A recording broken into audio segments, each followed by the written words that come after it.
Chapter 5. Bird Songs for Breakfast. It was early in the morning when Jules woke up on the jelly couch.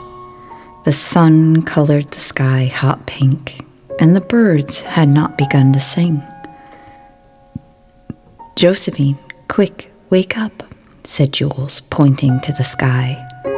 He shoved her arm, and Josephine opened her eyes and blinked awake. "Wow, that is so beautiful. Do you think Linu is awake yet?" said Josephine. "Let's go find out," said Jules. They walked sleepily outside. The sky had now turned into a hazy yellow, and the first birds were beginning to sing. To their surprise, Linu was wide awake with a glowing smile on her face. "Good morning, children. Can you taste the sunshine yet? It starts on the ocean and rolls all across the land. Linu, it's very beautiful, but what are you talking about, tasting sunshine?" said Jules, smiling. "Well, you see, Jules, I'm always awake this early because the sunshine tastes best early in the morning when it gets mixed with just a dash of birdsong. That's my favorite kind," said Linu dreamily. "That's amazing. I never knew you could taste bird songs, Linu. Do different birds make different flavored songs, Linu?" asked Josephine quietly. "Oh, yes," said Linu. "My favorite is mockingbird, with a touch of chickadee tossed with faded spring sunshine." "That's funny. What's your favorite then, Linu?" chuckled Josephine. "Well then, that would have to be a pair of mourning doves, sitting in my branches, reciting love poetry to each other. There's almost nothing sweeter," said Linu. "Almost? Then there's an absolutely most favorite, huh, Linu?" said Jules, leaning on his favorite branch. "Why, yes, my dear, but that's a rare treat indeed. Once I had a snow-white fairy bird perched in my branches during sunrise, and she sang songs all about a distant ocean place filled with mermaids and selkies with seahorses, singing on a full moon night. I wept sap for nearly 9 nights after that," Linu explained. "I didn't know trees could cry, Linu," said Jules. "Oh yes, we cry a lot. Under the earth is thousands of tiny roots, just like my branches connecting me to all the other trees. My roots run so deep that I can feel all the trees around me. That is how we talk. I can feel each time a tree is chopped down in a distant forest. We all cry when that happens. In fact, my cousin, the weeping willow, does nothing but cry all the time." Linu looked down at Jules and Josephine, who had gotten very quiet. "Why do you look so sad, children?" "Well," said Josephine, "we don't want you to cry, Linu. It makes us sad to think that you hurt when trees get chopped down, and that you can't go to the ocean to hear the mermaid songs. Oh, but you must understand, children, that tears are wonderful, for they show us that we really care about life. Tears are for magical moments of feeling, and not all tears are for sadness. Like the fairy bird songs, those were tears of pure joy. It is only because I care that I cry." "That is so beautiful, Linu. Are you saying that we cry because we care?" said Josephine. "Of course, for caring and sharing are so important. I may not be able to go to the ocean and listen to the mermaids and selkie songs, for my life is here as it should be, with my roots deep in the earth. But you children were given the gift of legs for walking, and hands for climbing in my branches.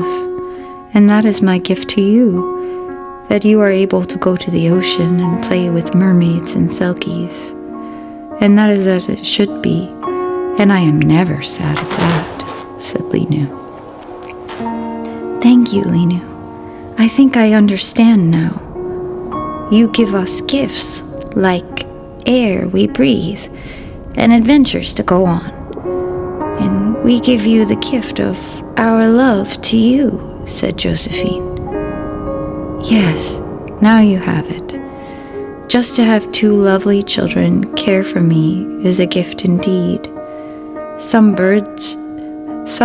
beautiful bird song, some warm sunshine, fresh air and water, and the love of children is all I could ever need, said Linu. We love you, Linu, said Jules and Josephine together as they wrapped their arms around Linu's massive trunk. And I love you, said Linu happily. Chapter 6. Chapter 6. The Singing Sea. Now, children, where would you like to go adventure today? Said Linu. I know. Let's go to the ocean and see some mermaids, said Jules. Yes, that would be so fun, exclaimed Josephine. So up they began to climb into Linu's branches. They climbed up past all the birds, higher than all the airplanes, way up into the clouds and into the veil of mists. Jules and Josephine could hear the roar of the ocean waves long before they came to the rocky cliffs guarding the ocean shores. When they got to the edge of the cliffs, they wondered how it could be possible to make it down to the sea. Let's sit here for a moment and figure out how to get down, said Josephine. They sat at the edge of the cliff, marveling at the beautiful ocean sights. All along the shore were large rocks with hundreds of seals lying about. They sound like dogs barking in the waves, and every now and then a large wave would come and splash tons of seawater all over their gray, silky backs. The seals hardly noticed. Josephine spotted something or someone different amongst the seals. Her wet black hair laid flat against her back. She used her pale white arms to pull her body up on the rocks. Josephine and Jules gasped at the shining gray tail, curving up and over her human-like upper body. The mists rolled farther in, and she almost disappeared from view. Jules, look! Did you see her? Did you see her, Jules? That was a selkie. What's a selkie, Josephine? Is that kind of like a mermaid? 'Cause I see a lady that kind of looks like a mermaid, said Jules. Yeah, Jules. But she is a little more like a seal mixed with some fish, too. Now, how do we get down off this cliff? We have to find her, Jules, said Josephine. Yeah, I saw her too, said Jules. They began to search frantically for a way down the cliff, which was thickly covered in unfriendly, prickly briar brambles. Just then the wind picked up slightly to reveal a strange clearing of brightly colored berries. Trusting her instincts, Josephine said, Jules, come over here. Let's try this way. Sure enough, just past the berries was a small but prickly trail that seemed to be heading down a cliff. Josephine, that looks scary, said Jules. Josephine knew there was nothing to be afraid of, because she had seen the Silky. "Don't worry, Jules, just stay close to me, okay?" She took Jules by the hand, and slowly the children made their way down the cliff. By the time they reached the rocky shore, their clothes had gotten slightly torn by the briar brambles. Josephine's hair was messier than ever. All these thoughts vanished as soon as they saw the Silky woman resting on the rocks surrounded by seals. All the baying and barking of the seals stopped. The Silky woman glanced over and spotted Jules and Josephine. She looked frightened. She was about ready to dive into the ocean when Josephine began to sing. "Silky, my friend, deep in the ocean blue, all of my life I have dreamt of you. Will you stay or run away? I have waited all my life for such a magical day." The Silky stopped and listened. To Jules and Josephine's amazement, she began to sing back. "An ocean quest from far in the west, at home in sea foam is where is best. I know you true, I see you real. You may come to my rock on the back of a seal." Two of the largest gray spotted seals dove into the water and swam toward the shore. "Josephine, I think we are supposed to ride on the seals over to the Silky's rock," said Jules. "Isn't this just so amazing?" The two gray seals waddled up next to them and barked, "Come," in their deepest voices they had ever heard. They grabbed on around their slippery necks, and Jules and Josephine laughed so hard as the seals sped off into the ocean. White waves curled all around them, and the seals began to bark again. Josephine thought riding on a seal was the most amazing thing as meeting a real Silky. As they crawled up onto the Silky's rock, they thought they should be quite cold. Instead, Josephine and Jules felt warm and fuzzy all over. "Good day, Lady Silky. It is a pleasure to meet your acquaintance," Josephine said as she made her finest curtsy. "You are so pretty," said Jules. The Silky woman smiled secretively and tossed her shining black hair over her shoulder. "You are charming two-legged children," said the Silky. "Someday I'll have two legs too, but I'm not old enough yet to shed my fins." Her voice was warm and silvery. She had eyes as dark as the nighttime sky. Her skin was so white it shined against her dark hair. She had lips the color of peach sea coral, and Josephine thought she had never seen anyone so beautiful in all her life. "Human children are rare in my world. Most children forgot about us long ago. Tell me true, why are you here?" said the Silky. "We want to see under the ocean," said Jules, almost in a whisper. "Very well then, under the sea you shall see." "That's a bit of a joke," said the laughing Silky. "My name is Orina. I'm 300 years old in your human years. What are your names?"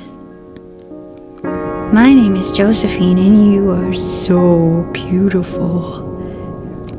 "I'm Jules, and you don't look old or wrinkly or smell funny like most old people." "Jules, please be polite," scolded Josephine. Orina laughed and said, "Thank you for thinking me beautiful. I would like to invite you to the sea party under the ocean. Would you like to come?" "We can't breathe under the ocean like you can," said Jules. "Not to worry, children. My people have magic enough to take care of that. Here, stand next to me and take one of my scales." And she plucked 2 scales from her shining gray-green tail and placed one in each hand. Jules and Josephine watched in amazement as the scales disappeared into their skin. "Wow, that's magic," said Jules. Josephine's hand tickled and it made her laugh. "As long as you are with me, you will be safe and sound under the ocean." "Thank you, Arinna," said Josephine. "Into the water with both of you," said Arinna. "You first," they said. Arinna slid off the rocks and dove into the water without making a sound. "How does she do that?" said Jules. "Here we go. 1, 2, 3, jump," Josephine said. The next moment, they were under the waves, swimming in the currents. It's quieter than you think under the ocean, but you can hear the rushing of currents everywhere. Under the water, Jules and Josephine were amazed to discover that they couldn't speak, but they could hear each other's thoughts. "Look into my eyes, children," Arinna thought. Jules and Josephine swam to Arinna, and they held hands in a circle. "We are bound by 3, through circle, ocean, sand, and sea. Have no fear, for you are with me. You are free to swim and dream." "Follow me, children. I'm going to take you to my castle. But first we swim, as you have never journeyed here before," said Arinna. Schools of tiny silver sardines danced around them, spinning in wide circles. Josephine asked Arinna if they understood her thoughts too. She said, "Yes, I can speak with all the creatures of the ocean. It is one of my magic gifts." "What do sardines think about, Arinna?" asked Josephine. "Mostly about dancing. They don't dance the way humans do. They dance with the currents of the ocean. It's all they think about, that and sometimes food for a moment," replied Arinna. "Can we dance with them too, Arinna?" asked Josephine. "Yes, of course you can. Close your eyes and open your arms and feel the current of the water all around you," thought Arinna. "Can you feel that, children?" "Yes, now what?" thought Jules. "Now you must put your legs together and imagine you have a tail like me. Now spin your legs around in a circle together and ask the fish to join with you in your thoughts," said Arinna. Jules and Josephine opened their arms and spun like tops under the ocean, and millions of tiny silvery fish all danced around them. They were awestruck by the beauty of the shiny fish dancing all around them. Arinna said, "You can watch, children, as the sunlight dances on the water, which dances off the sea, which dances off the fishes, and comes back to you and me." A strange sound moaned through the depths of the ocean and was quickly followed by 3 clicks. "Arinna, what was that?" asked Jules and Josephine. "Swim deeper and I'll show you," she said. The ocean had become dark, and all they could see was the gray-green shimmer of Arinna's tail ahead of them. Still, the strange song continued all around them. A large manta ray swam along beside them. Arinna said they could hold on to its fin and catch a ride if they were getting tired. So they held on tight, and the manta ray swam next to her. She told Jules and Josephine that she had asked the manta ray to help them, and the manta ray said it would be an honor to help a selkie. They continued swimming, with the song getting louder and louder, until off in the distance, a great shadow appeared. Jules and Josephine could tell that whatever it was enormous. "It won't eat us, will it, Arina?" asked Josephine. "Of course not. You're in no danger as long as you are with me," said Arina. Out of the murky blue waters came the graceful body of a huge whale. It is the great blue whale. Her name is Narka, and she is one of the last of the ancient guardians of the sea. She sings her song of peace throughout the ocean. All ocean creatures know her voice. She is the one of the 12 who always sing. As long as they sing, we all know that the oceans are safe, said Arina. You must swim from here on your own. If you are to swim any closer, I must warn you it is forbidden for a human to touch one so sacred to us. I brought you this far to look into her eyes, for her to teach you.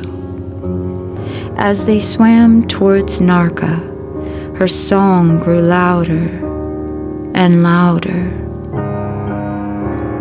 The song surrounded them and vibrated through their whole body. Jules and Josephine realized how Linu must have felt when the fairy birds sang in her branches. They stared into Narka's huge gray eye and heard her voice inside their head, singing very slowly. There was a time before your kind when we all sang. We were many and our voices filled the sea. The humans took us one by one from the oceans with great smoking sticks. Now we are few, and our song of peace grows fainter throughout the seas. I have called to you to bring this message back to your kind. Please choose your actions carefully, for as my song grows weaker, so does the richness of your lives. Imagine how empty your world would be with no seals or whales. There are only a few blue whales left and billions of humans. When one human cares, it can make a big difference to our lives and to yours. Please take care of the water and all the life in it, for it is the only water and the only life you will ever have. They swam silently away from Narka. For a moment there was nothing but her song left in all the ocean. It was as if all time had stopped. Jules and Josephine looked at each other, then looked to Arina, who spoke next. As I told you, children, it is rare indeed that human children visit us here, and even rarer still that they listen. For that you are very special. Never, never forget this gift, Arina said solemnly. Thank you ever so, said Jules and Josephine. How can we ever thank you? Your song, Josephine, is all the gift I could ever ask for. There is nothing more beautiful than a child singing, said Arina. That's strange, because I thought there was nothing more beautiful than when you were singing, Arina, thought Josephine. Narka is the most beautifulest whale I ever saw, said Jules. Josephine and Arina laughed together as they swam off through a vast kelp forest into the deep blue seas. Chapter 8. The Sea Party. Where are we going now? Asked Jules. I am taking you to my castle at the bottom of the ocean. We shall be there soon, said the silky "That's good," said Jules. "Will there be anything to eat there?" "Oh, yes," said Orina. "Look over there." In the distance, they could see a pearl-colored castle covered in pale pink coral, the color of sunset. Deep plumes of purple sea kelp grew on top of the towers and waved happily in the current. Jules and Josephine could see vast numbers of Selkie people swimming about the castle in all directions. They were preparing for a great party. As they approached the castle, 2 Selkie men swam up to Orina and held out their hands. Jules and Josephine thought they were talking in the Selkie language. Orina noticed and told them, "Yes, we always hold hands to speak with each other. It connects our minds and our hearts." One of the Selkie men said, "Orina, we have prepared the sea party for you. The food is in the kitchen, waiting your arrival." "Thank you very much. My guests will be very pleased with the fruits you have chosen," said Orina, and waved goodbye to them. Orina, Jules, and Josephine swam easily into the window off what appeared to be the 4th floor kitchen of the castle.